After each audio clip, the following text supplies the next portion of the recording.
শ্রী শ্রী জগন্নাথ দেবের রথযাত্রার 2-3 দিন আগে জগন্নাথ দেবের এক প্রেমময় লীলা হয়, যেটাকে গুন্ডিচা মার্জন বলে।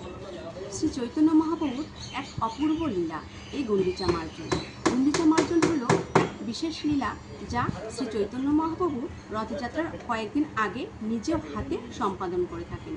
এই ঘটনাটি চৈতন্য চরিতামৃতের মধ্যলীলা অধ্যায় 12-তে আছে।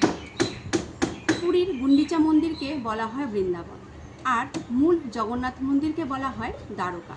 রথযাত্রার জগন্নাথ দেবের এই যাত্রা হলো তার বৃন্দাবন প্রত্যাবর্তন, ভক্তদের প্রতি তার প্রেমময় টান। লীলার বিবরণ: রথযাত্রার আগের দিন শ্রী চৈতন্য মহাপ্রভু নিজ হাতে ঝাঁটা নিয়ে গুন্ডিচা মন্দির পরিষ্কার করতেন। তার সঙ্গে ছিল অসংখ্য ভক্তবৃন্দ। সকলেই মহাপ্রভুর অনুকরণ করে নিষ্ঠা ভরে আনন্দ করে এই মন্দির পরিষ্কার করেন। প্রথমবার পরিষ্কার করা হয় দৃশ্যমান ধূলিকণা, আর দ্বিতীয়বার পরিষ্কার করা হয় অদৃশ্য ধূলিকণা। এরপর শত শত কলসিতে জল এনে পুরো মন্দির ধুয়ে ফেলা হয়। জল আনা হয় ইন্দ্রদ্যুম্ন সরোবর থেকে। মহাপ্রভু নিজ হাতে কলসি বহন করে জল নিয়ে আসেন এই মন্দির ধোয়ার জন্য। সব কিছু ত্যাগ করে সেবায় মগ্ন হন।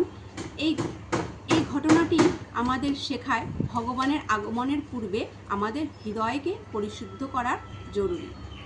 আধ্যাত্মিক তাৎপর্য: মহাপ্রভু বলেন, যতক্ষণ না হৃদয় আপনার ধূলিকণা দূর হবে ততক্ষণ ভগবান হৃদয়ে প্রকাশিত হবে না।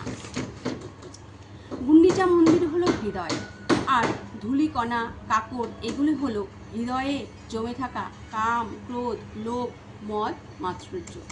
তাই গুন্ডিচা মার্জনের মধ্য দিয়ে আমরা হৃদয়ে জমে থাকা কাম, ক্রোধ, লোভ, মদ, মাৎসর্য এগুলোকে ধুয়ে পরিষ্কার করতে পারি।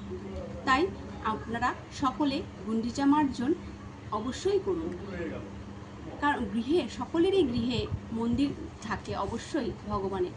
সেই ভগবানের মন্দির পরিষ্কার পরিচ্ছন্ন করুন, আর ভগবানের কাছে কৃপা প্রার্থনা করুন যাতে হৃদয়ে জমে থাকা ময়লাগুলোও পরিষ্কার হয়ে যায়। ভালোবেসে বলে যাও রাধে রাধে।